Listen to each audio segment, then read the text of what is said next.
Entonces, buenas noches. Vamos a hablar hoy de las asambleas de accionistas o junta de socios. Los que van a hacer la exposición necesitan compartir Sí, pantalla. señor, por favor. Sí, señor. Habilitado. Pueden iniciar. Profe, ya de pronto están observando lo que tengo, la presentación. Todavía no. Bueno, vale, un segundo.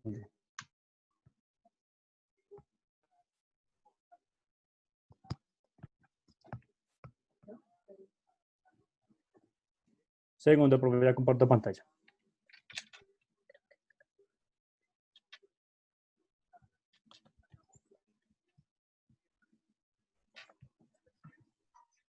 Ya, profe, de pronto están observando.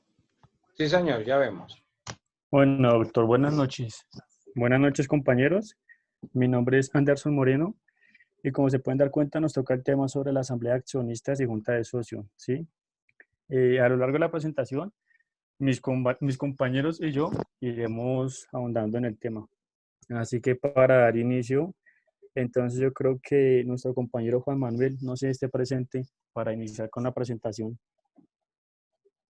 Hola Anderson, buenas noches doctor, a todos los asistentes. De parte de mí y mis compañeros les deseamos un cordial saludo y pues próspera salud para todos. Entonces, vamos a comenzar pues explicando la Asamblea General. En sí la sociedad funciona a través de sus órganos y sus tres tipos que son órganos de dirección, órganos de administración y de fiscalización. Los socios reunidos de la manera como lo establecen los estatutos y la ley constituyen el órgano de dirección. Cuando la sociedad es por acción, ese órgano se denomina Asamblea General de Acciones. En los demás casos se denomina Junta de Socios. Pero, ¿qué es la Asamblea General en sí? Es el órgano total, el órgano social que expresa de forma colectiva la voluntad de socios y por tanto mantiene un papel preponderante, por decirlo así, en la vida de la sociedad debido a la variedad múltiple de sus funciones que la ley le atribuye. ¿Qué funciones puede ejercer esta Asamblea General? Eh, con el, pues con el ánimo de examinar la situación de una sociedad, designar los administradores y demás funcionarios de su elección, determinar las directrices económicas de la compañía, considerar las cuentas y balances del último ejercicio, resolver la distribución de utilidades y acordar todas las providencias pendientes. A su vez, tiene el poder de nombrar el fiscal, aprobar la financiación y las cuentas de los administradores. Tenemos que tener algo importante, que es, debe contar con una participación mínima de accionistas, socios y su respectivo porcentaje accionario o capital social para que se pueda sufrir su legalidad. Otro dato importante, deben contar con una participación y su respectivo porcentaje accionario para que se puedan surtir con legalidad. Eh,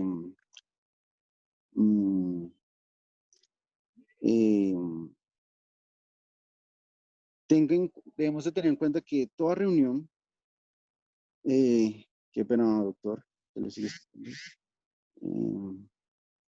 dato importante acá, qué pena es que no lo encuentro.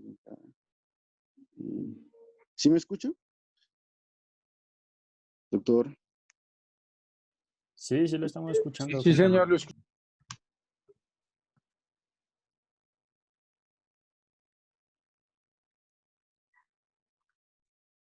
Doctor, no los escucho. Sí, sí lo Sí, se le estamos escucha, escuchando. compañero, claro. Lo estamos escuchando. Ya fuerte y claro. Sí, Gracias. sí, sí, ahí lo que escucho está todo bien. Muchas gracias.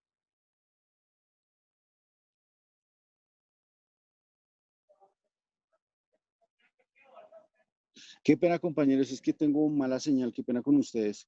Le doy la palabra a mi compañero José Luis para que en sí les hable de las leyes. Qué pena con ustedes. Muy buenas noches, doctor, compañeros. En el siguiente slide vemos las leyes que rigen a la Asamblea de Accionistas o Junta de Socios.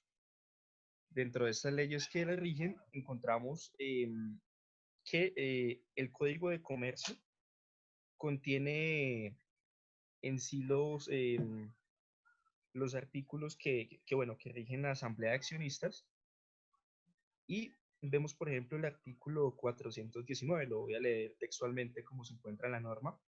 La Asamblea General la constituirán los accionistas reunidos con el quórum y en las condiciones previstas en los estatutos.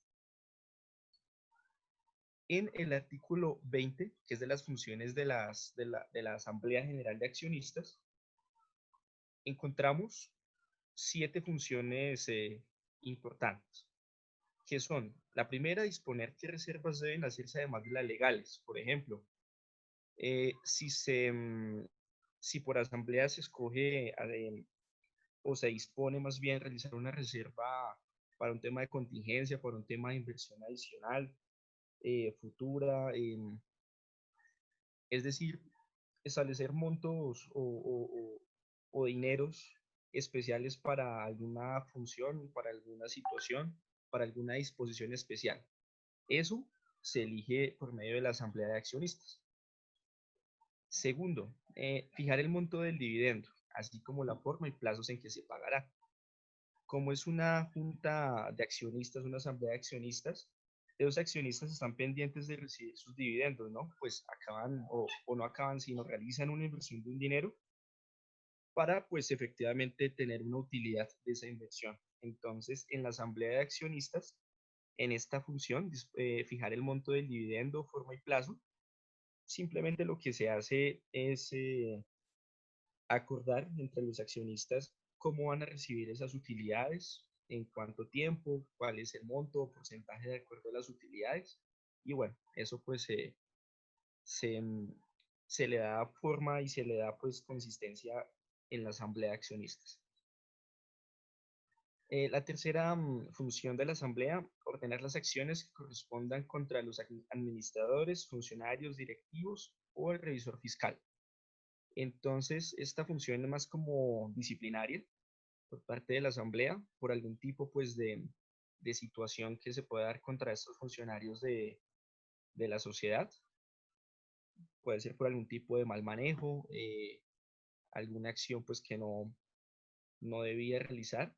Entonces es un tema disciplinario que la asamblea debe decidir contra estos funcionarios. Puede ser por la remoción del cargo o algún tipo de sanción en días, en dinero. La cuarta función, elegir y remover libremente a los funcionarios cuya designación le corresponde. Entonces, esto va de pronto pues también un poco ligado al anterior, pero no siempre hay remoción por tema pues disciplinario, puede ser una remoción por tema también estructural o por algún tema de estrategia. La siguiente función, la quinta, disponer que determinada emisión de acciones ordinarias sea colocada sin sujeción al derecho de preferencia, para lo cual se requerirá el voto favorable de no menos del 70% de las acciones presentes en la reunión. Esto va ligado como a lo que vemos generalmente en las empresas cuando necesitan dinero para disponer en el corto o mediano plazo la emisión de acciones, venta de acciones.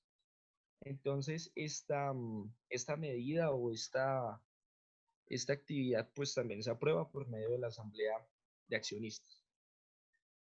La séptima función, sexta, adoptar las medidas que exigiera el interés de la sociedad. Bueno, pues como son los accionistas, son pues los dueños de la sociedad, cualquier tipo de decisión que afecte o que pueda perjudicar o beneficiar a la sociedad, pues será tomada por medio de la asamblea. Y séptimo, las demás que señalan la ley o los estatutos y las que no correspondan a otro órgano. Esto lo vemos o pues lo tenemos presente, Código de Comercio, artículo 420. En el artículo 421, mayoría en asamblea para aprobación de reformas estatutarias. En este artículo podemos identificar que, salvo que en la ley, indica pues textualmente el artículo, salvo que en la ley o en los estatutos se fijara un quórum decisorio superior, las reformas estatutarias las aprobará la Asamblea mediante el voto favorable de un número plural de accionistas que represente cuando menos el 70% de las acciones. Esto quiere decir que para temas de decisiones, salvo que esté registrado o más bien fijado en la ley o registrado en algún estatuto de la empresa, entonces pues se va a tomar el 70% del quórum para cualquier tipo de decisión. Pena, compañero, no se le escuchó. ¿Podría repetir la última parte? Gracias. Gracias, Franklin.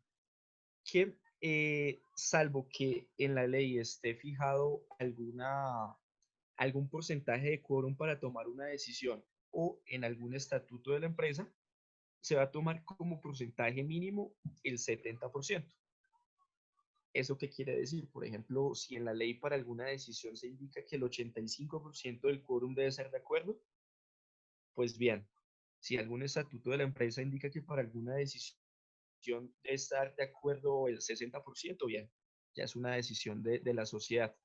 Pero si en la disposición que se quiere tomar o en la situación en la que se está, no está pues de pronto cubierto textualmente por alguna ley o un estatuto, se va a tomar el 70% como mínimo.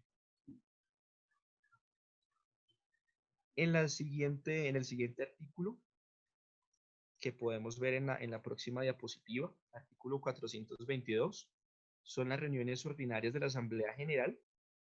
Esto, o pues en el artículo 422 del Código de Comercio identificamos que las reuniones de asamblea deben ser por lo menos una vez al año.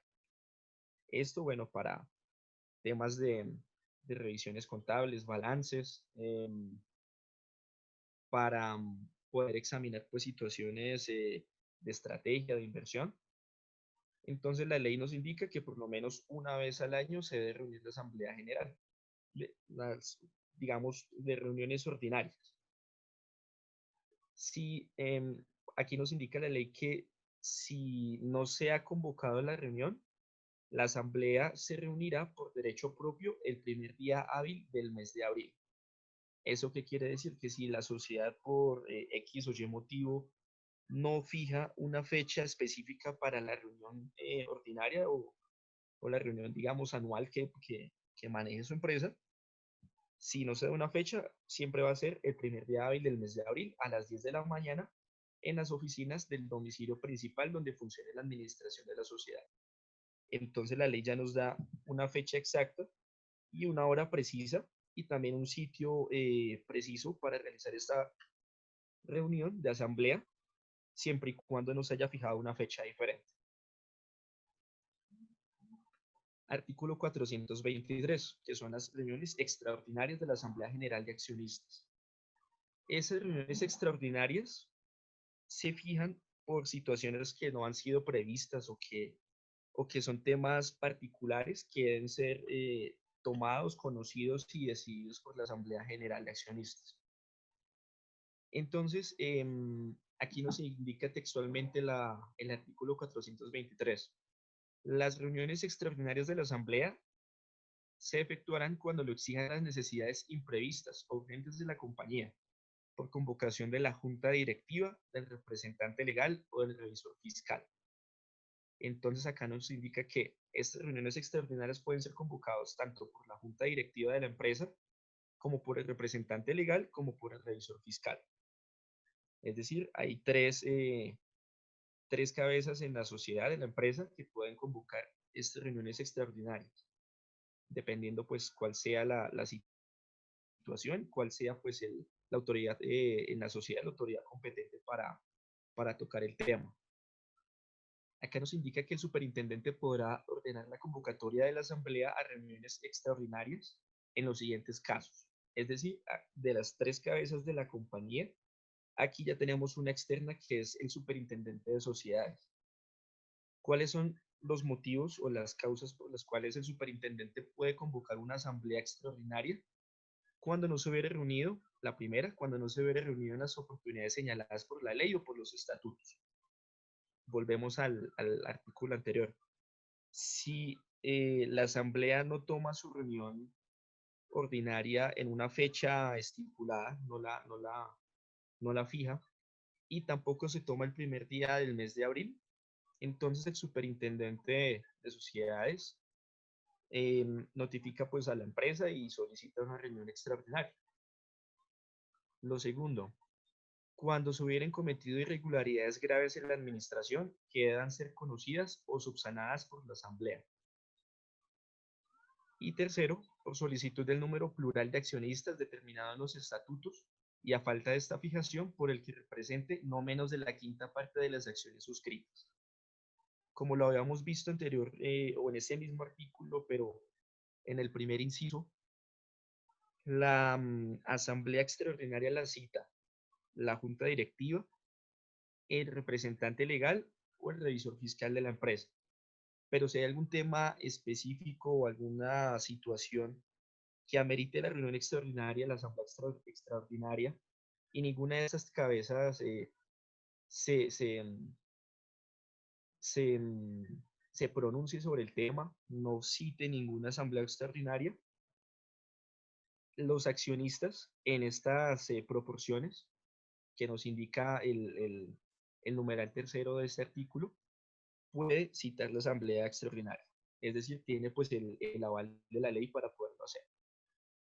Y bueno, por último, aquí como lo vemos en la diapositiva, es decir, pues hay más artículos relacionados en el Código de Comercio, pero estos son los más importantes en cuanto a la asamblea de accionistas. Y en la ley 222 de 1995, artículos 84, 85 y 87, esos artículos pues van también relacionados a este tema de la vigilancia, el control, de estar atentos a que las sociedades pues generen sus reuniones, sus asambleas para que pues puedan dar parte tanto los accionistas como a a las áreas pues correspondientes e interesadas, como por ejemplo el revisor fiscal en su área contable, para poder pues emitir este tema de balances y que puedan también a su vez emitir estos informes a la superintendencia de sociedades. Entonces aquí damos pues ya finalización al punto de leyes que rigen la asamblea de accionistas y continuamos con el próximo tema, organización de las asambleas. Muchas gracias. Qué pena, compañero, una pregunta. Usted mencionaba que la asamblea, las reuniones extraordinarias las podía convocar la junta directiva, el revisor fiscal, y me puede repetir la otra parte. Y el representante legal de la empresa. Gracias. Vale, compañera.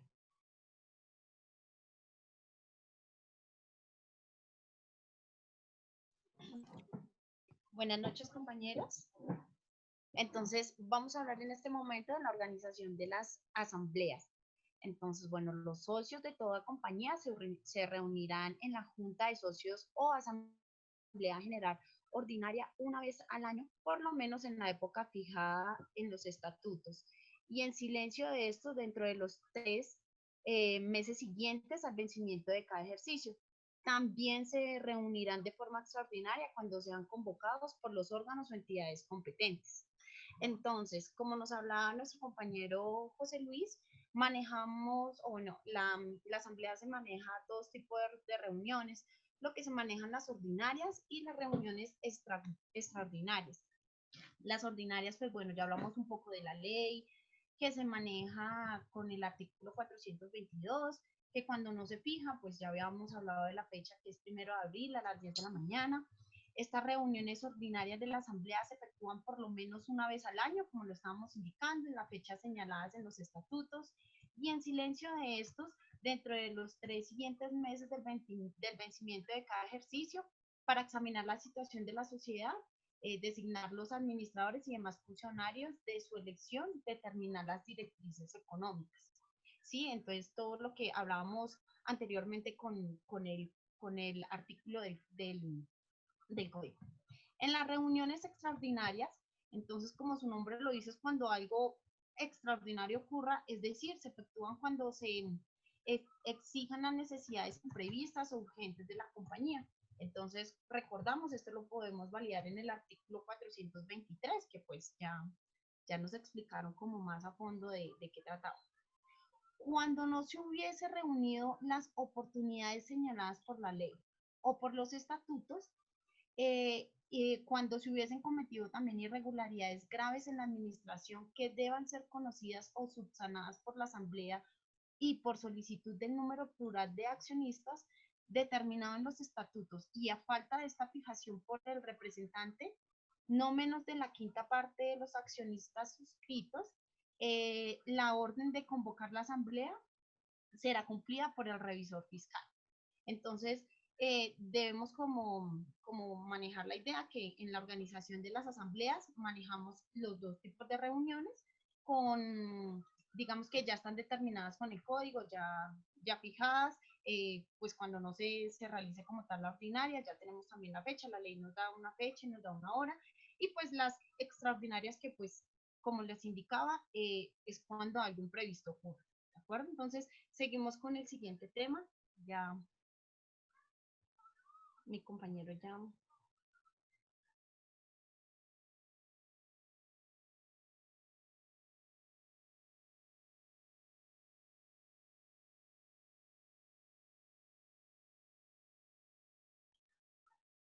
Anderson, qué pena, ¿me ayudas con la otra diapositiva, por favor?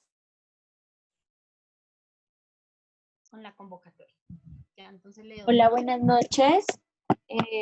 A mí me tocó el tema de la convocatoria. La convocatoria es la citación a los asociados para que se reúnan en una fecha, hora y lugar determinado para integrar la asamblea o junta de socios.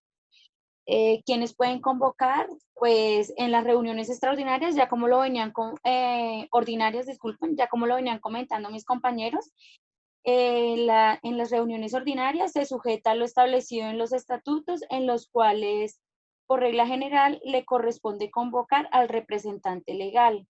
Correcto, esto lo podemos evidenciar en el Código de Comercio, en el artículo 181, el cual nos va a hablar sobre las reuniones ordinarias de la Asamblea o Juntas de Socios. En este artículo indica que los socios de toda compañía se reunirán en junta de socios o asamblea general ordinaria una vez al año, por lo menos en la época fijada en los estatutos. En las reuniones extraordinarias, ya como lo han indicado mis compañeritos, se puede evidenciar en el artículo 23 del Código de las Reuniones Extraordinarias, de que indica que las reuniones extraordinarias de la Asamblea se efectuarán cuando lo exijan las necesidades imprevistas o urgentes de la compañía por convocación de la Junta Directiva, del representante legal o del revisor fiscal. Por regla general, los socios no pueden convocar directamente, salvo que se trate de lo previsto para decidir sobre la acción social. En el caso de la sociedad por acciones simplificada, o sea, la SAS, los accionistas sí pueden convocar directamente si los estatutos lo contemplaran. Esto lo podemos evidenciar en la ley 1258 del 2008 en el artículo 20, el cual indica así: salvo estipulación estatutaria, en contrario, la asamblea será convocada por el representante legal de la sociedad mediante comunicación escrita dirigida a cada accionista con una antelación mínima de 5 días hábiles. En el aviso de convocatoria se insertará el orden del día correspondiente a la reunión, cuando hayan de aprobarse los balances en fin del ejercicio o operación de transformación. De igual manera, acá nos indica también un parágrafo en la ley, en el artículo 20, que indica: la primera convocatoria para una reunión de la asamblea de accionistas podrá incluir igualmente la fecha en que habrá de realizarse una reunión de segunda convocatoria, en caso de no poderse llevar a cabo la primera reunión por falta de quórum. La segunda reunión no podrá ser fijada para una fecha anterior a los 10 días hábiles siguientes a la primera reunión, lo posterior a los 30 días hábiles contados desde el mismo momento. De igual manera también voy a hablar sobre los medios para convocar. Deben efectuarse utilizando el mecanismo de comunicación previsto en los estatutos, que son el correo, el fax, el email, etcétera. Es conveniente que se deje prueba de la respectiva citación. Correcto, a falta de estipulación se realizará mediante aviso que se publicará en un diario de circulación en el domicilio principal de la sociedad. Tratándose de reunión extraordinaria, en el aviso debe insertarse la orden del día. Esto también lo podemos evidenciar en el Código de Comercio en el artículo 424, que indica toda convocatoria se hará en la forma prevista en los estatutos y a falta de estipulación mediante aviso que se publicará en un diario de circulación en el domicilio principal de la sociedad. Tratándose de asamblea extraordinaria, en el aviso se insertará el orden del día para las reuniones en que hayan de aprobarse los balances de fin del ejercicio. La convocatoria se hará cuando menos con 15 días hábiles de anticipación. En los demás casos bastará una antelación de 5 días comunes. En la antelación de la convocatoria para las reuniones en que hayan de aprobarse los balances de fin del ejercicio, la convocatoria se hará cuando menos con 15 días hábiles de anticipación. En los demás casos bastará una antelación de 5 días comunes. En las SAS, salvo estipulación estatutaria, en la asamblea será convocada con una antelación mínima de 5 días hábiles, incluyendo las reuniones en las que hayan de aprobarse los balances con el fin del ejercicio.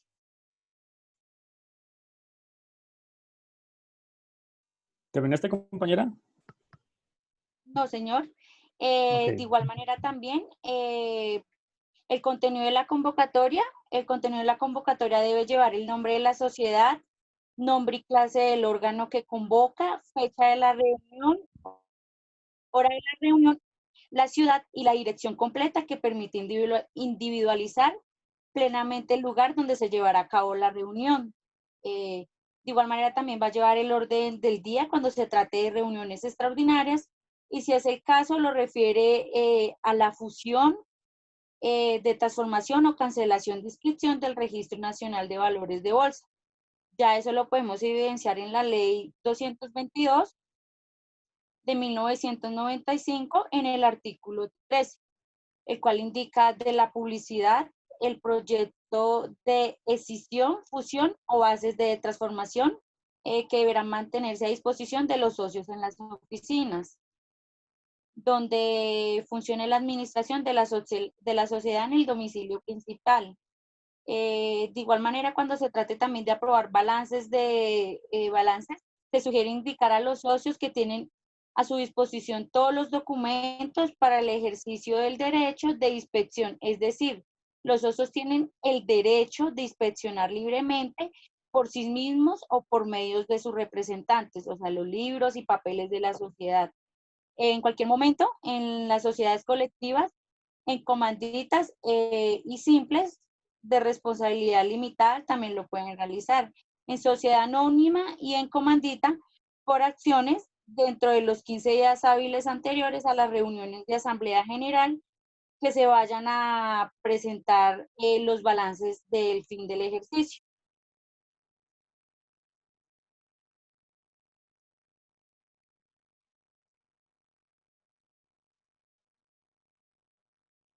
Listo, compañeritos, ya se puede pasar para el siguiente tema.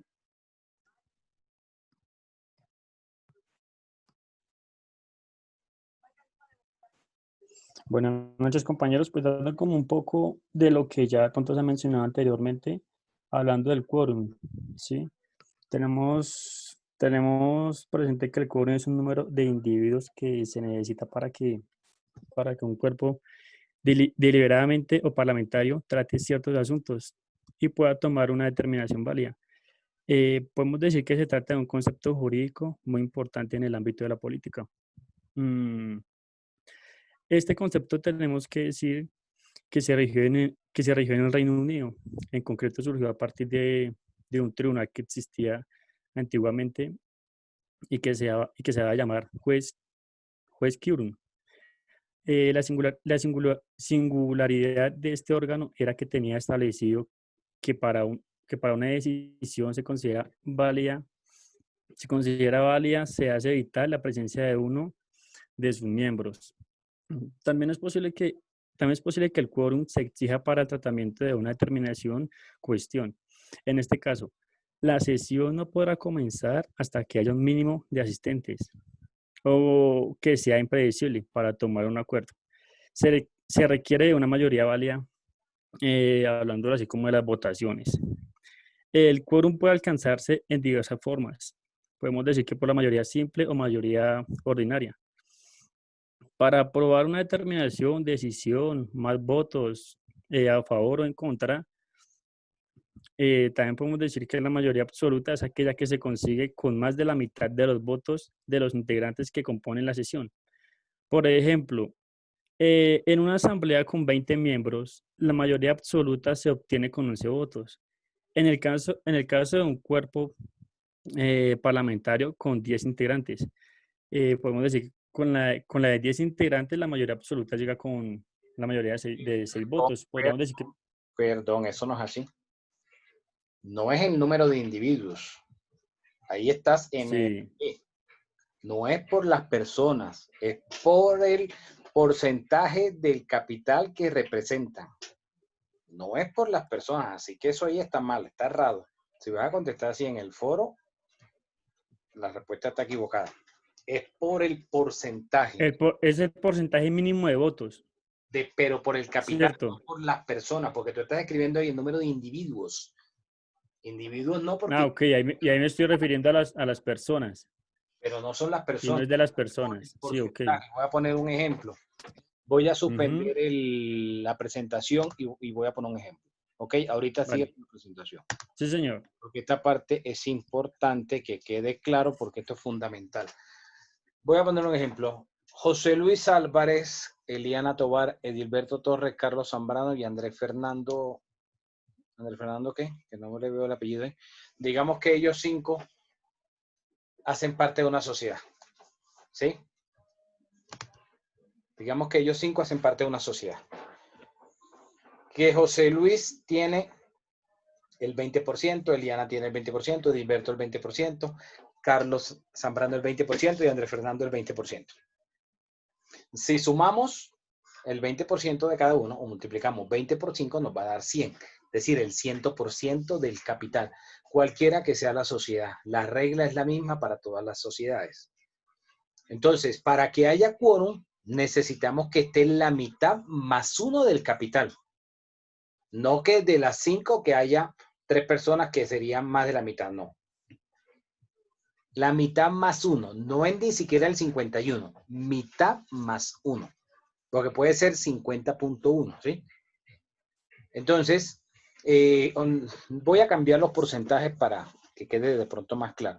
Digamos que José Luis tenga el 60%, Eliana, Edilberto, Carlos Zambrano y Andrés Fernando tenga cada uno el 10. ¿Ok? Si sumamos el 60 de José Luis, más el 10 de Eliana, más el 10 de Edilberto, más el 10 de Carlos, más el 10 de Andrés, nos va a dar el 100%. Entonces, para que haya quórum, necesitaríamos que estuviera presente solo José Luis. Ya con José Luis, que tendría el 60%, estaríamos cumpliendo con el requisito de la mitad más 1. Ahora, si fuera lo contrario, que estuviera Eliana, Edilberto, Carlos y Andrés, sumado el capital que ellos representan sería el 40%. ¿Habría quórum? ¿Qué creen ustedes, sí o no? No, porque no supera la mitad. Pues. No, profe, no habría. Exacto, no habría matemáticamente hablando. De pronto ustedes pensaron, en el derecho nunca vemos matemáticas. Se equivocaron. Porque aquí en derecho vemos matemáticas, así sean matemáticas básicas, pero se ve algo de matemáticas. Entonces, no es aquí por el número de personas, porque ustedes podrían pensar, pero es que ellos son 4, entonces ya porque son 4 hacen mayoría. No, aquí la mayoría es por el porcentaje que tienen en el capital. Si habláramos coloquialmente, como la gente popular hablaría, podríamos decir que el que tiene plata marranea, ¿cierto? Me imagino que ustedes han escuchado ese dicho, ¿o no?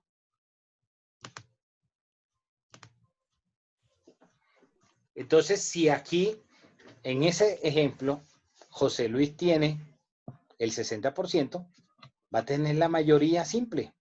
O sea que solo con que esté presente José Luis, ya se podría llevar a cabo la reunión. Otra cosa son las decisiones que se tomen, y más si requieren mayoría calificada, que eso hablaremos ahora más adelante. Pero lo que quiero que quede claro es el quórum.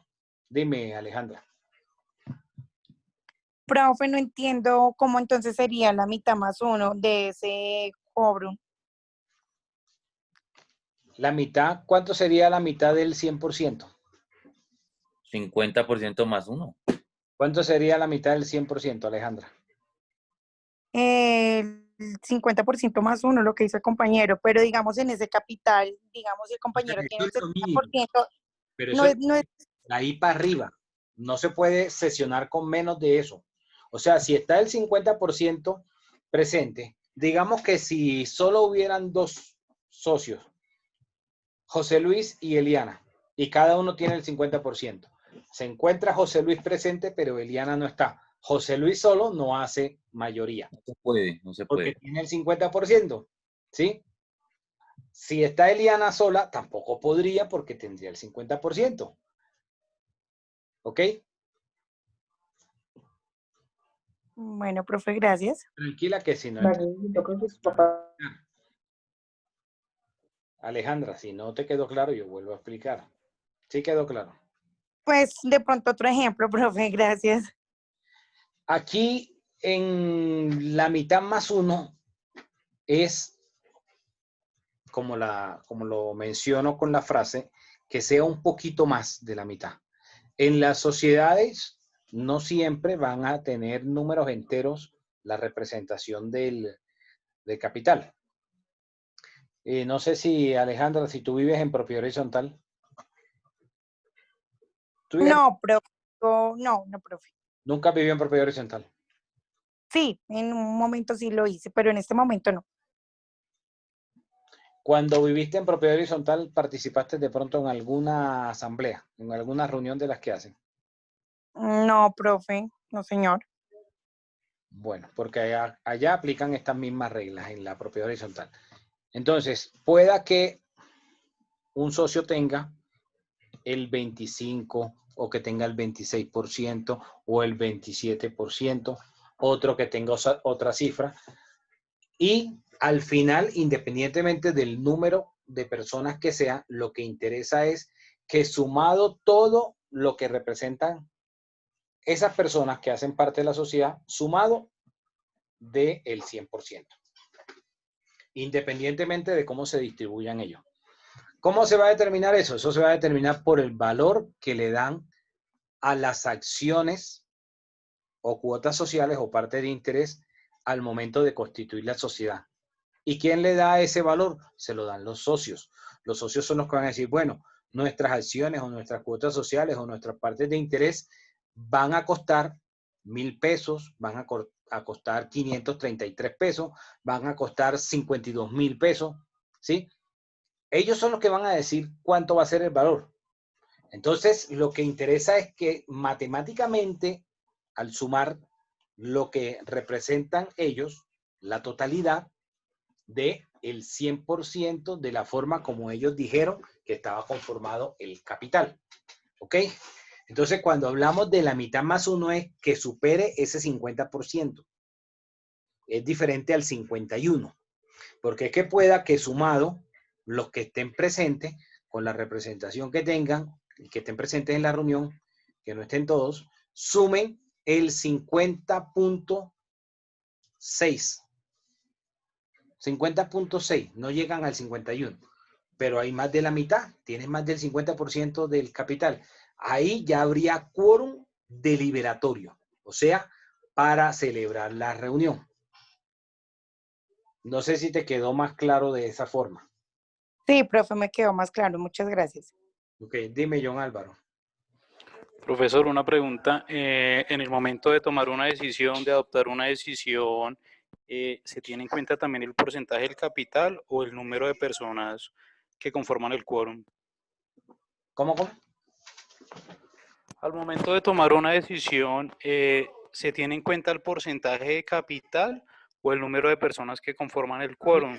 Cuando hablamos de quórum, va a ser por el porcentaje que representa, por el capital, no por los individuos. Por eso suspendí la presentación para hacer énfasis en esto, porque esto es el meollo de la exposición.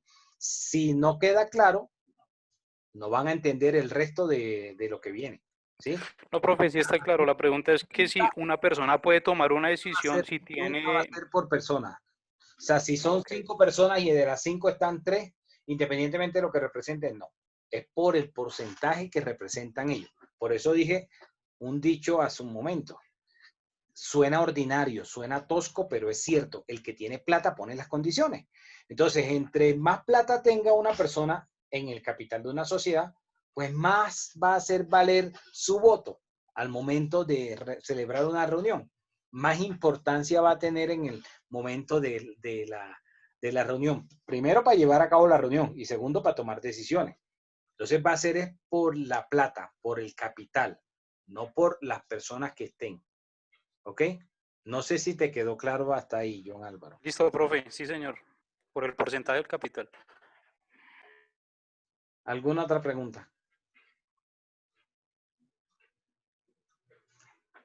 El quórum, siempre cuando nos hablan de quórum es porcentajes, ¿sí? Es lo que está representado en el capital, no son las personas. Eso es lo que quiero que quede claro. Y solamente hay 2 tipos de quórum. El deliberatorio, que es el que estaba explicando, es decir, la mitad más 1 del capital reunido para poder llevar a cabo la reunión. O sea, solo para celebrar la reunión. Para que discuten, para que dialoguen. Para que discutan o dialoguen los asuntos a tratar en la respectiva reunión. Ahora, cuando hablamos de decisiones, las decisiones van dependiendo porque hay 2 tipos de decisiones. Hay unas decisiones en las cuales la ley no dice que deban ser tomadas con una mayoría calificada. Entonces, esas decisiones requieren de una mayoría simple. Entonces, llevándolo a un castellano más sencillo, más entendible, las decisiones se van a tomar por la mayoría. Pero la mayoría va a ser simple o calificada. Entonces, ¿cuáles son las mayorías simples? Mitad más 1. Entonces, si la mitad más 1 del capital que está representado en la reunión aprueba una decisión y esa decisión no requiere mayoría calificada, esa decisión es válida y ahí aplicarían las reglas de la democracia. Y aquellas personas que estuvieron presentes en la reunión y votaron en contra se tienen que someter a lo que decidió la mayoría. ¿Ok? Ahora, si es una decisión que requiere de mayoría calificada o cualificada, las mayorías calificadas van a variar dependiendo del tipo de sociedad. Y ya eso lo explicarán ahora. Escuché que dijeron una parte de eso. Entonces, las mayorías calificadas siempre va a ser más de la mayoría simple. La mayoría simple es la misma mayoría que se necesita para poder celebrar la reunión. O sea, para que sea válida la reunión y que puedan socializar y llevarla a cabo. Y otra cosa es tomar decisiones. Porque pueda que se reúnan y no tomen ninguna decisión porque no lograron las mayorías. ¿Ok? O sea, el hecho de que se reúnan no significa que necesariamente se va a aprobar lo que se plantee. ¿Alguna duda hasta acá sobre el quórum? Profe, una pregunta. Dime. Es que, bueno, ya usted lo aclaró, pero lo que queremos aclarar aquí es que el quórum no es por las personas, el quórum es por las acciones que tenga la persona. Es lo que quiero, es lo que he entendido, ¿no? Sí, así es. Exacto, es por las acciones, ¿listo? Porque es que nosotros a veces relacionamos el quórum, como vemos todas las plenarias del Senado, que el quórum tiene que ser 50 más 1 porque es persona, no. Lo que yo entiendo que acá es diferente, acá el quórum es por las acciones de las personas.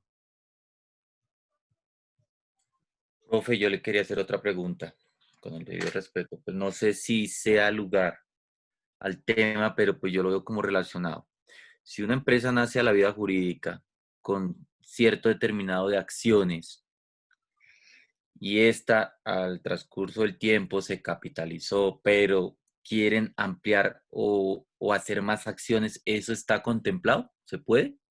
Las partes pueden modificar, o sea, los socios pueden modificar ese estatuto las veces que quieran, siempre y cuando al momento de tomar las decisiones tengan las mayorías aprobando esa decisión.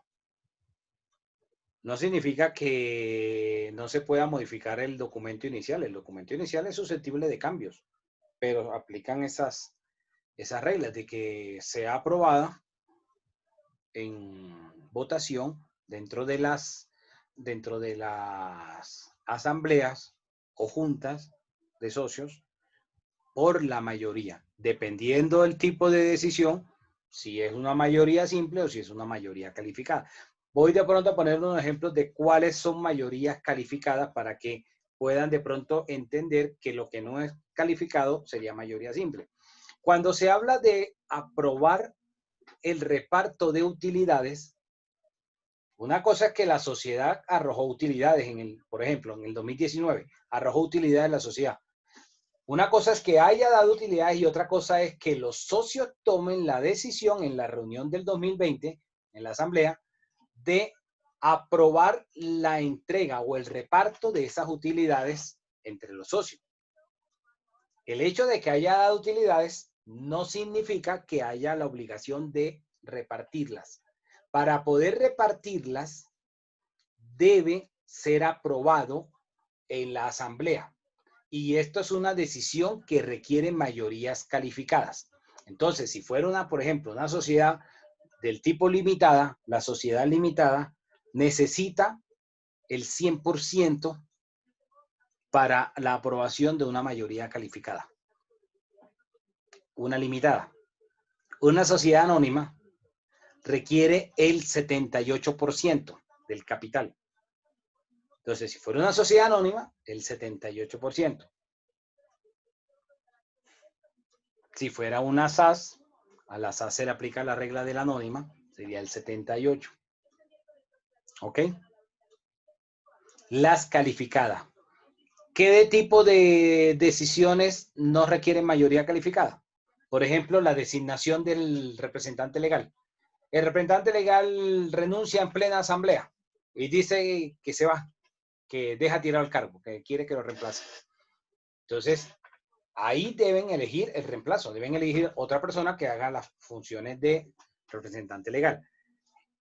Esa designación de representante legal es una decisión que requiere de mayoría simple, o sea, mitad más uno. No requiere la mayoría calificada. ¿Qué tipo de decisión requiere mayoría calificada? Si se va a transformar la sociedad. Digamos que la sociedad sea una sociedad de responsabilidad limitada y quieran convertirse a una sociedad SAS, a una sociedad por acciones simplificadas. Entonces, la transformación de la sociedad es una decisión que requiere de mayoría calificada. ¿Ok? José Luis, iba a preguntar algo. No, profesor, iba a hacer la claridad que ya había expuesto ese punto en el artículo 420, en el numeral quinto, que indica textualmente disponer que determinada emisión de acciones ordinarias sea colocada sin sujeción al derecho de preferencia. Bueno, pero esa es para las anónimas. Bueno, entonces, ¿quedó claro lo del quórum para que continúen con la presentación? Sí, profe, muchas gracias. Disculpe, profesor. Dime. Su merced dijo acerca de la mayoría calificada. ¿Para qué tipo de sociedad es el 100% y para Eso qué lo tipo va a de... decir ahorita el grupo en su exposición, tranquilo. Yo decía era entre el quórum, si habría alguna duda. ¿O quedó claro que las personas? Ok. Listo, continúa entonces con la presentación. Listo, profe. Igualmente, muchas gracias por la aclaración.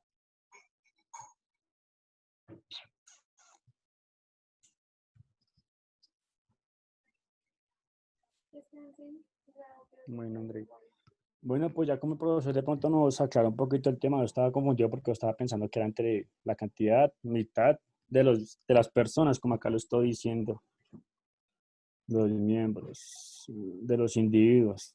Bueno, pues ya como dándole con un poquitico para que siga mi compañera, también podemos decir que lo que dijo el profesor ahorita, lo de la mayoría absoluta, ¿sí? Esto por lo general, en los sistemas parlamentarios y por extinción en cualquier órgano colegiado, público o privado, se dice que es necesaria la mayoría absoluta cuando la votación sobre un asunto sometido o su consideración requiere para su aprobación una mayoría igual o superior a la mitad más uno de los números totales de los miembros del órgano en cuestión. Estos sean o no estos asistentes en la sesión del mismo. También podemos decir en este caso que se tiene en cuenta el número de miembros que componen el organismo, no los presentes, de tal manera que si la mayoría de miembros presentes no representan la mayoría absoluta de miembros totales, no da lugar a la aprobación del acuerdo. Igualmente se tiene en cuenta como miembros en el cómputo, no solo a quienes pueden ejercer en ese momento su derecho, sino también a aquellos que por diversos motivos no pueden, bien por encontrarse ausentes, enfermos o haber cesado. Acá como le dijo el profesor, como le dijo un compañero también, acá el quórum no son la cantidad de personas presentes, sino lo que tiene cada persona, o sea, las acciones de las personas. Igualmente le damos el paso a mi compañera que creo que siga, por favor. Buenas noches, compañeros. Los documentos especiales sometidos a consideración de los accionistas en la asamblea son el informe de gestión, estados financieros completos del ejercicio, proyectos de distribución de utilidades, decisiones sobre escisiones, fusiones o transformaciones, aumento del capital autorizado o disminución del suscrito. El informe de gestión es un documento que incluye las actividades de coordinación, gestión, administración que se han efectuado durante un periodo o un tiempo en una empresa, aunque depende del tipo de la actividad que se rige en ella. Lo más habitual es que ésta se realice trimestral, semestral o anualmente. En el informe de gestión vemos la evolución financiera, vemos la gestión del talento humano, en gestión en talento humano, gestión en el mercadeo, gestión en el seguridad, salud en el trabajo y medio ambiente, seguridad física, en el fondo de empleados, vemos también el informe de gestión, vemos todo lo que tiene que ver con activos, pasivos, contraprestación, variación y porcentaje de variación, ¿sí? También vemos en el segundo punto está el estado financieros completos del ejercicio.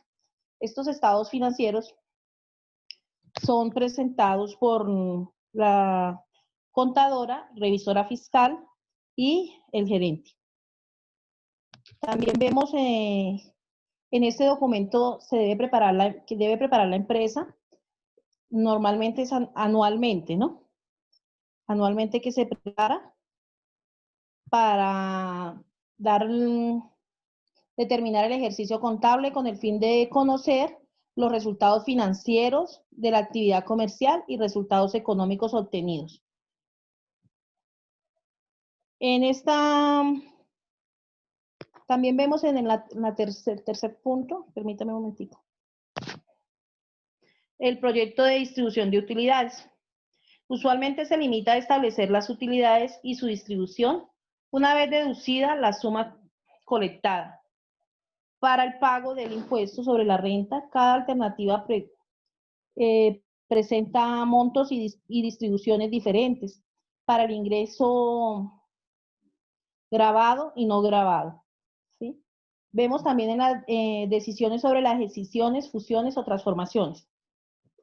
En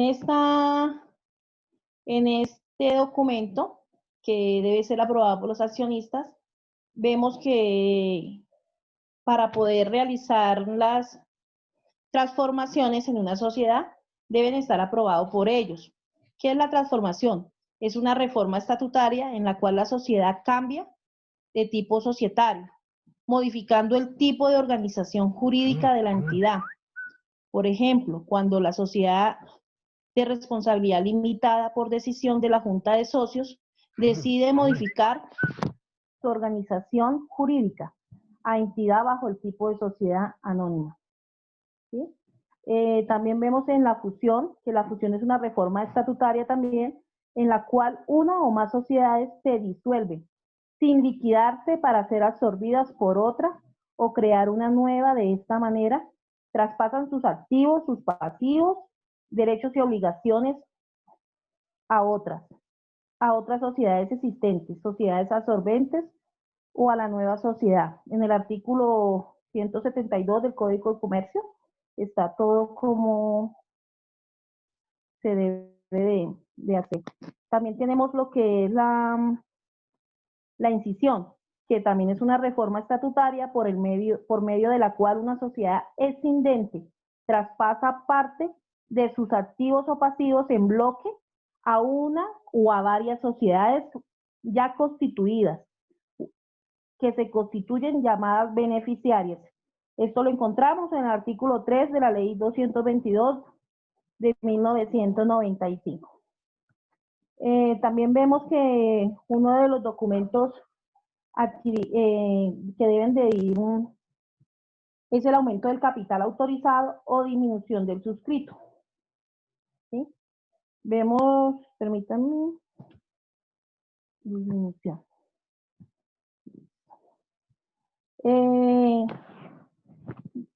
Dice que es posible llevar una operación pretendida por una sociedad en la cual se requiera disminuir el capital suscrito y pagado a la mitad, comporte así la reducción el número de acciones que se encuentre en la circulación. Tenemos también, así las cosas, las sociedades por acciones, en el capital se encuentra dividido en 3 partes o componentes, debidamente diferenciados así, que es el capital autorizado, el capital suscrito y el capital pagado. Esos son los documentos como tal que deben de ser autorizados por la asamblea de accionistas. Continúen, compañeros. Muy buenas noches, compañeros. Bueno, en esta noche les voy a hablar un poco de lo de las SATS, Sociedades por Acciones Simplificadas. Fue creada por la Ley 1258 del 2008 con el fin de facilitar la apertura de compañías en Colombia a través de la eliminación de procesos y múltiples trámites.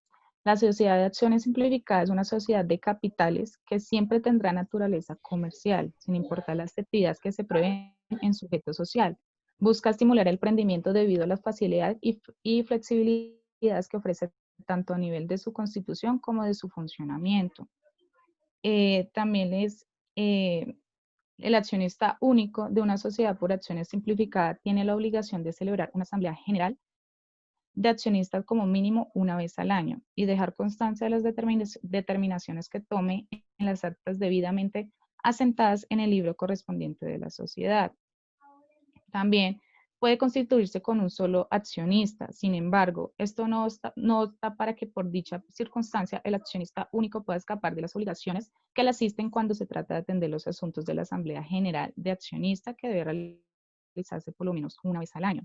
Para las SAS existe una libertad de configuración estatutaria que les permite asignarle a las funciones que el socio o los socios estimen necesarias. No obstante, cuando dichas funciones no se hayan discriminado en los estatutos sociales, vendrán todas las funciones previstas en el artículo 420 del Código de Comercio, como lo ha ordenado el artículo 17 de la Ley 12.1058 del 2008. Entonces, en este caso, ya le cedo la palabra a mi siguiente compañero.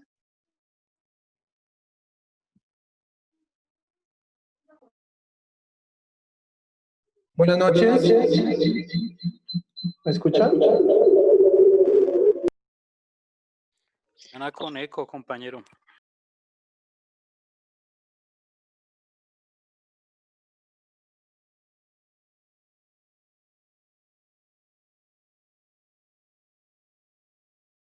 Es probable que si tienes conectados 2 dispositivos y que estén cerca, es probable que sea por eso. Sí, profe, ya lo estoy solucionando.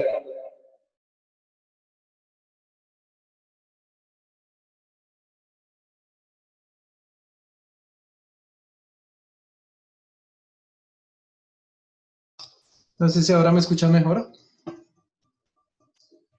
Sí, mejor. Sí, eso mejor. Ok, qué pena con ustedes por el impasse ahí. Bueno, buenas noches para todos, buenas noches, profe. Quiero pues hablarles el tema del poder o como de ese requisito o más bien de herramienta con el que cuenta un socio pues para poder como deliberar o tener algún voto frente a las decisiones que puedan tomar en la asamblea o en la junta de socios. Entonces, pues, antes de iniciar la asamblea general o la junta de socios y antes de que los socios pues empiecen a deliberar, debe producirse la verificación de pues quienes asisten a la reunión. Es decir, si los mismos pues que hacen parte de esa reunión lo están haciendo en nombre propio o en calidad de representantes o apoderados de los accionistas. Eso es como la parte fundamental o por donde se debe como iniciar en estas asambleas. Antes de, pues, de cualquier toma de decisión o cualquier situación, se debe como verificar eso. Los requisitos de estos poderes pues está de conformidad con lo establecido en el artículo 184 del Código de Comercio. Pues ya conocen que fue modificado, o si no hago referencia que fue modificado por el artículo 18 de la Ley 222 de 1995, donde nos indica que todo socio puede hacerse representar en las reuniones de la Junta de Socios o asambleas mediante un poder, que debe reunir ciertos requisitos y ciertas formalidades. Lo primero es que conste por escrito, pudiendo utilizarse cualquier mecanismo como una carta, fax, etcétera, un correo electrónico, obviamente que pues tenga la validez y sea aprobado. Que se indique expresamente el nombre del apoderado, que sea muy claro y esté definido, pues, qué es como lo que se quiere representar, si es la representación absoluta o es digamos que en cierta situación o en cierto tema o en cierta pues, circunstancia que se pueda producir. La fecha de la reunión o las reuniones para las cuales se confiere el poder, excepto cuando se trate de un poder general otorgado por escritura pública. Y pues los demás requisitos adicionales que puedan ser establecidos por los estatutos previamente por la sociedad o por la asamblea o dependiendo pues, de lo que se esté representando. Este poder no requiere que sea elevado a escritura pública o reconocido ante un juez, ante un notario, a menos que se trate, como lo hablaban hace un momento, de un poder general. Estos poderes pues no deben contener tachones, enmendaduras, rayones o alguna circunstancia o alguna situación que pueda ser invalidada. Creo que pues eso es como en términos muy generales de cómo se puede hacer uso de un poder o qué requisitos debe tener un poder pues para que sea válido y para que pueda ser tenido en cuenta ante los socios o la asamblea o la junta, dependiendo pues del caso para cómo se indique o para cómo aplique. Pues para no extenderme es como eso en términos generales, profe y compañeros. Le doy paso a mi compañero. No sé si hay alguna inquietud, alguna duda, sugerencia, un aporte. Que continúe el que falta para ahorita yo hago unas precisiones al final, después de ustedes, ¿ok? Gracias, profe, muy amable. Gracias, compañeros. Buenas noches. Buenas noches, compañeros y profesor. Requisitos para los accionistas. Participaciones sociales, el patrimonio y la liquidación, el número de acciones. Suscripción preferente, participación de capital. Este derecho trata de salvar Sonia, al viejo. Sonia, se te escucha súper entrecortado, no sé. No sé si a los demás les pasa lo mismo. Ay, qué pena con ustedes. ¿Escuchan ahí? Entrecortado. No. ¿Están ahí? Demasiado malo. ¿Qué? Mal. ¿Ahí me escuchan? Compañeros, ¿me escuchan? Ahí te estamos escuchando, entrecortado. Trata de, si quiere, hablar, pero un poco más pausado y continúa con la exposición, tranquila. ¿Para qué me? Ok, sí, señor. Derecho de suscripción preferente cuando la empresa dice una ampliación de capital. Este derecho trata de salvaguardar al viejo accionista de lo que había renunciado en beneficios en la empresa, las cuales se repartirían a partir de la ampliación de capital entre todas las acciones, incluso las nuevas en caso de una liquidación de la, con la cual el viejo accionista saldría perdiendo sino en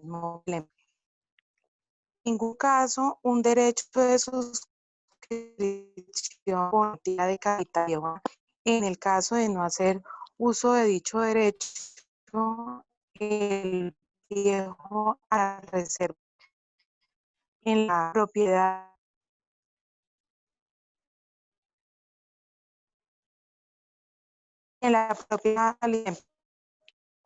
este valor de derecho de uno precio de emisión de las nuevas acciones de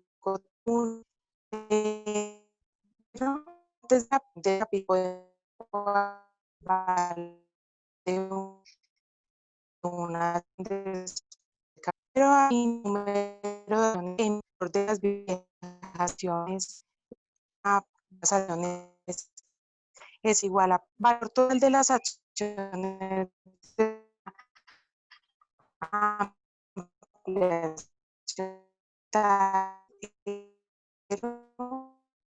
va a haber de capital. El derecho de suscripción recoge la pérdida de valor que sufre el viejo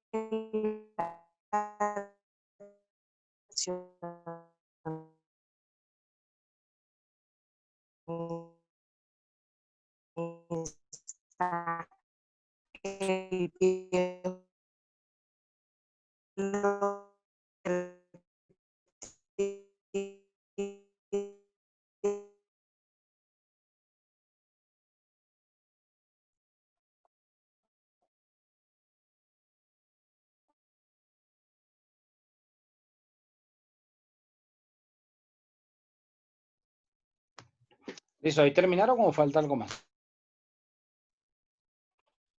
Buenas noches, profe, ya falta solamente Carolina Arias sobre cuál es la primera presentación. Buenas noches, profesor. Para todos ustedes y compañeros, basado en todo lo que mis compañeros han expuesto, todo eso queda consagrado en unos documentos llamados actas. Esas actas son, pues como les comentaba, documentos obligatorios para dejar constancia de los asuntos sobre los cuales se deliberan en la reunión. Su elaboración y aprobación están sujetas a ciertos requisitos establecidos en la ley, ya que sin esto pues no tendría efecto alguno. Los artículos que regulan es el artículo 189 y 431 del Código de Comercio, el cual habla del 431 del contenido de las actas y registros en libros. Dice, lo ocurrido en las reuniones de la Asamblea serán constar en el libro de actas. Estas se firmarán por el presidente de la Asamblea y su secretario o en su defecto por el revisor fiscal. Las actas se encabezarán con su número y expresarán cuando menos lugar, fecha y hora de la reunión, el número de las acciones suscritas, la forma y la antelación de la convocación, la lista de los asistentes con indicación del número de acciones propias o ajenas que representen, los asuntos tratados, las decisiones adoptadas y el número de votos emitidos en favor o en contra o en blanco y las constancias escritas presentadas por los asistentes durante la reunión, las designaciones efectuadas y la fecha y hora de su clausura. Entonces, básicamente, esas actas pues tienen unos modelos establecidos, también lo está diciendo en este momento la ley, donde comienza, pues básicamente, donde se están haciendo el número de acta, la reunión donde se hace, el lugar y la hora con la cual se está haciendo esa reunión, los socios que están presentes o si están representados por alguien y el porcentaje de esos socios. Además se habla el objeto de por qué se hizo pues esa reunión, de lo que ellos les habían comentado con base a los distintos casos de esas reuniones. Una puede ser pues por la aprobación para mirar los balances o aprobación de algunos estatutos que quieran tener en la empresa. Se hace un orden del día donde se verifica pues el quórum, se verifica pues, en una que yo tengo la elección de presidente y secretario de la reunión, las reformas y la lectura y aprobación del acta. Estas actas deben de reposar en las empresas con un libro llamado actas, para que así pues que obviamente esas reformaciones queden pues estipuladas. Incluso hay algunos cambios que se hacen dentro de la Cámara de Comercio que van avalados también con los cambios de las actas. Básicamente es esto, profesor. Ok, listo. ¿Aló? Bueno. Bueno, entonces, a ver, Mariluz Pinzón.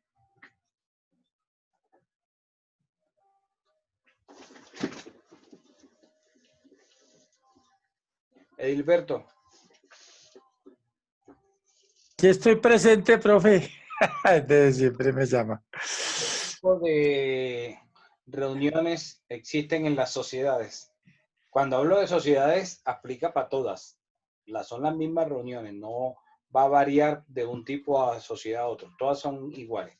¿Cuáles son los tipos de reuniones que existen?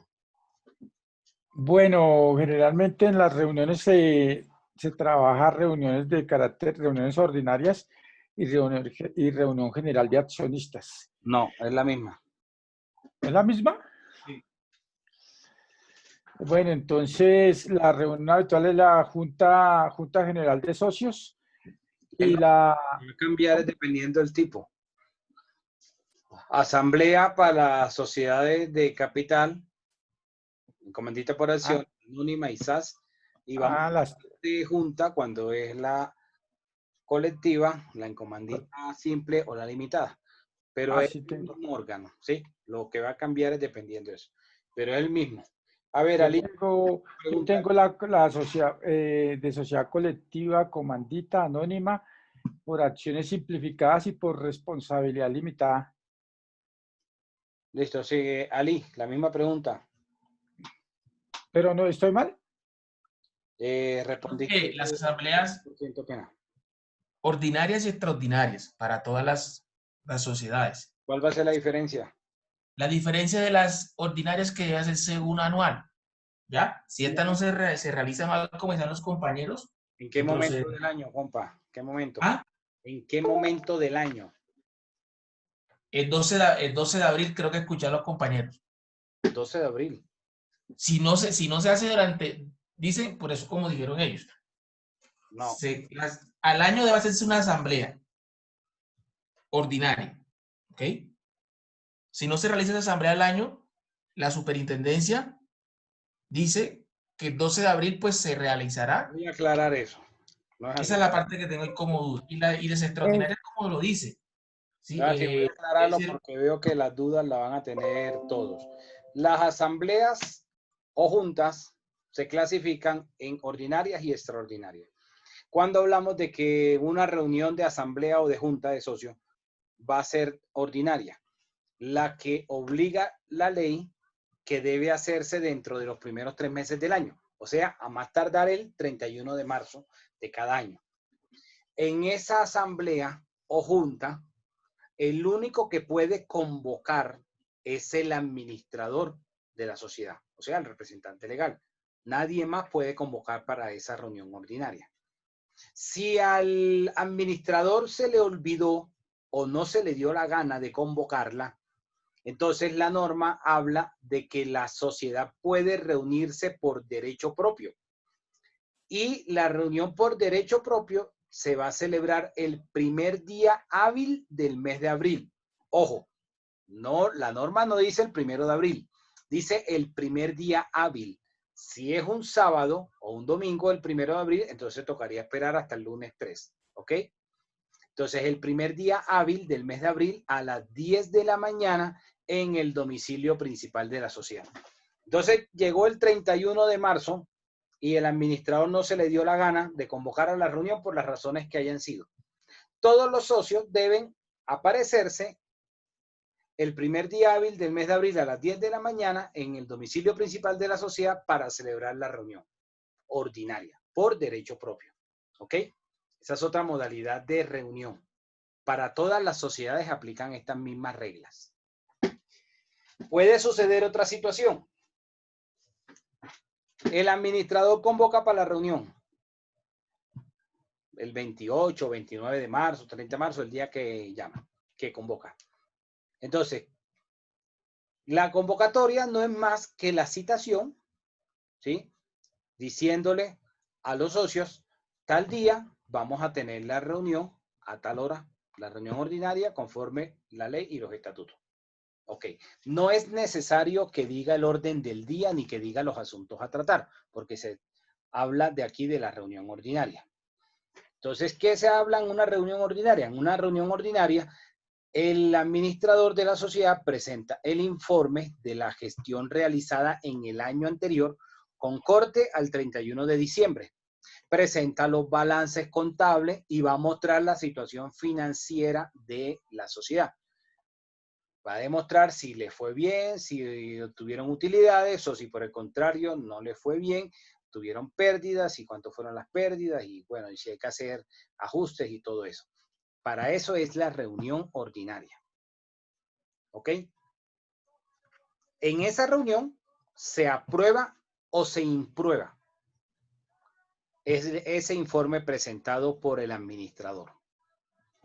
Asimismo, el administrador puede poner a consideración un presupuesto para ejecutar en ese año y ahí se aprobará o no se aprobará. ¿Ok? Se pueden tratar un punto de varios en el orden del día.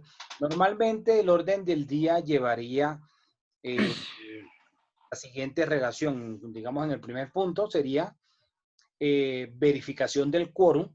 Entonces, normalmente las sociedades tienen como un cuadrito donde dice el nombre del socio, cuántas acciones, cuotas sociales o partes de interés tiene, el valor nominal de cada una y si se encuentra presente, el porcentaje que tiene de participación en la sociedad y si se encuentra presente en la reunión o si le otorgó poder a otra persona para que lo representara.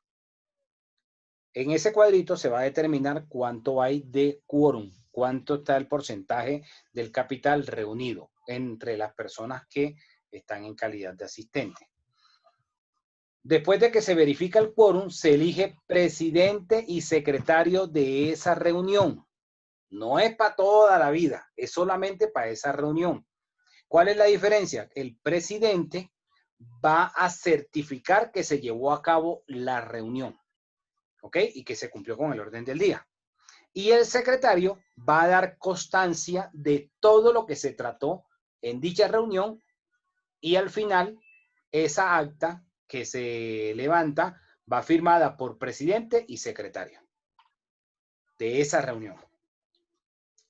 Después de que se hace la elección del presidente y secretario, entonces se puede primero recibir el informe del administrador. Entonces el administrador dirá cómo le fue en el año anterior. Entonces en el 2019, a 31 de diciembre del 2019, la sociedad le fue así, tal, y presenta su proyección y su balance financiero, diciendo que tuvieron unas utilidades y tal, y pascual, todo eso.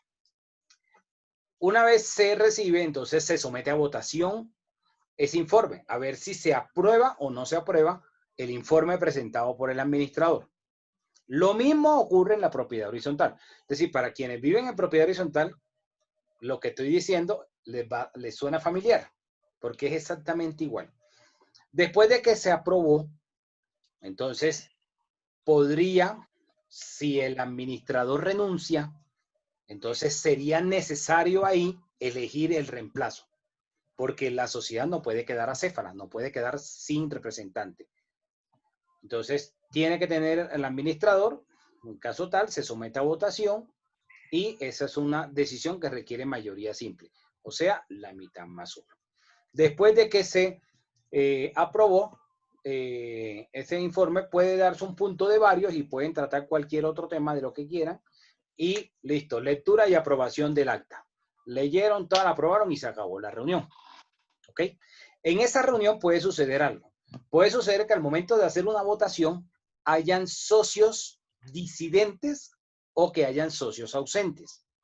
¿Qué significa que un socio es disidente? Significa que cuando inició la reunión en el llamado a lista, cuando llamaron a lista el quórum, dijo presente, como suele suceder a veces en las clases, que cuando yo llamo a lista al principio, contestan presente y luego en el devenir de la clase se hace como las yucas y se van.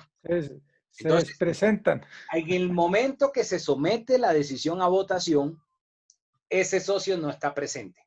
Entonces, el quórum ya va a cambiar. ¿Sí se dan cuenta? El quórum va a cambiar porque no se puede contar al que no está ahí en el momento de la votación. Entonces, por eso se habla del socio disidente. Significa, estuvo presente en el momento de la verificación del quórum y luego al momento de la votación ya se fue. ¿Ok? Se retiró y se fue. Entonces, ese es el socio disidente. El socio ausente es aquel socio que nunca se presentó a la reunión, ni tampoco otorgó poder a nadie para que lo representara en la reunión. Entonces, ese es el socio ausente.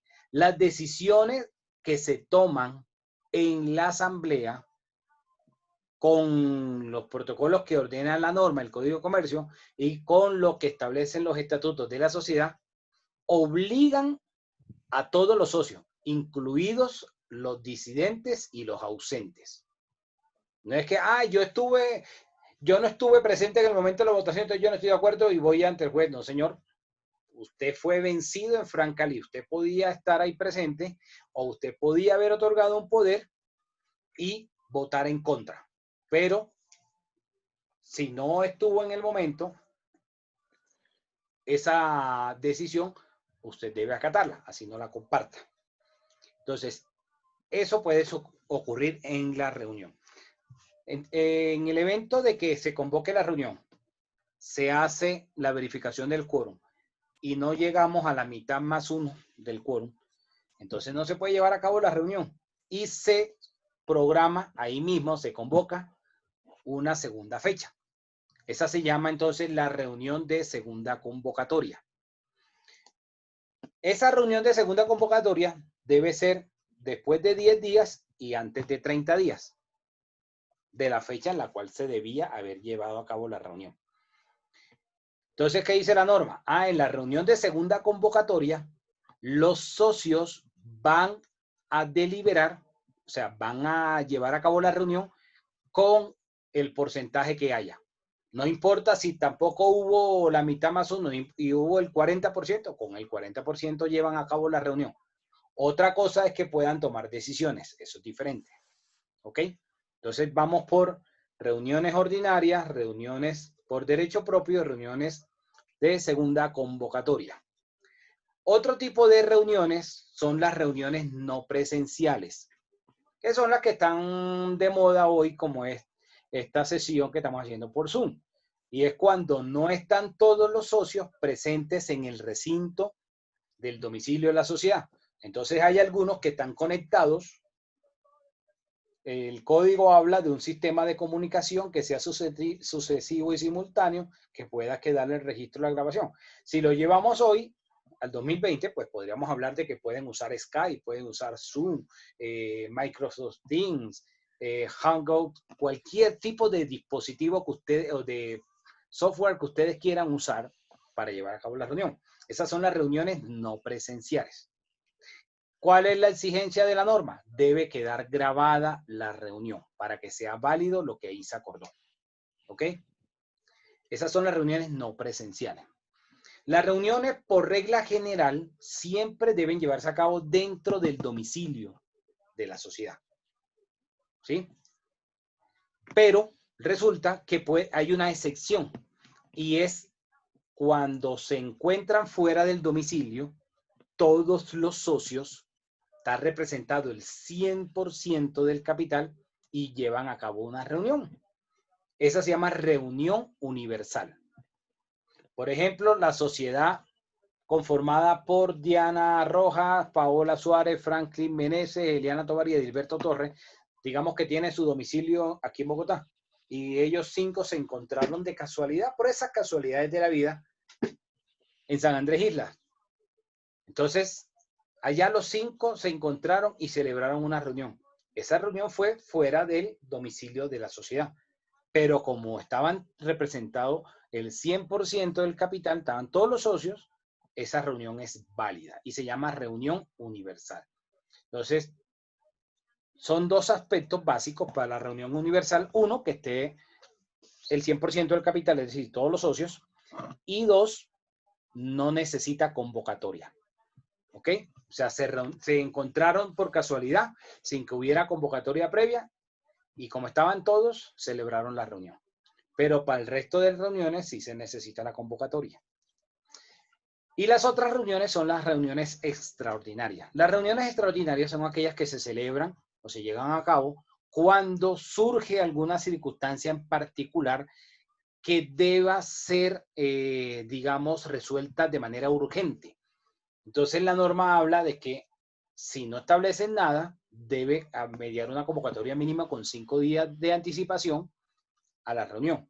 Pero a diferencia de las otras convocatorias, para la reunión extraordinaria debe mencionarse cuáles son los temas o los asuntos que se van a tratar. ¿Ok? Esa es la regla básica. Otra cosita, no puede la sociedad celebrar una reunión extraordinaria antes de la ordinaria. O sea, si están en el mes de febrero y todavía no han hecho la reunión ordinaria, porque normalmente lo dejan para marzo, entonces, no, vamos a hacer una reunión extraordinaria en febrero, ¿no? Tendrían que hacer la reunión ordinaria. La reunión ordinaria puede ser en enero, febrero o marzo. ¿Ok? Que muchísimas sociedades lo dejan para el 31 de marzo porque ya lo dejan para el límite que da la norma. Eso es otra cosa. Pero las reuniones extraordinarias no pueden darse antes de la ordinaria. ¿Alguna pregunta para finalizar? Bueno, nos vemos entonces mañana. Feliz. Gracias.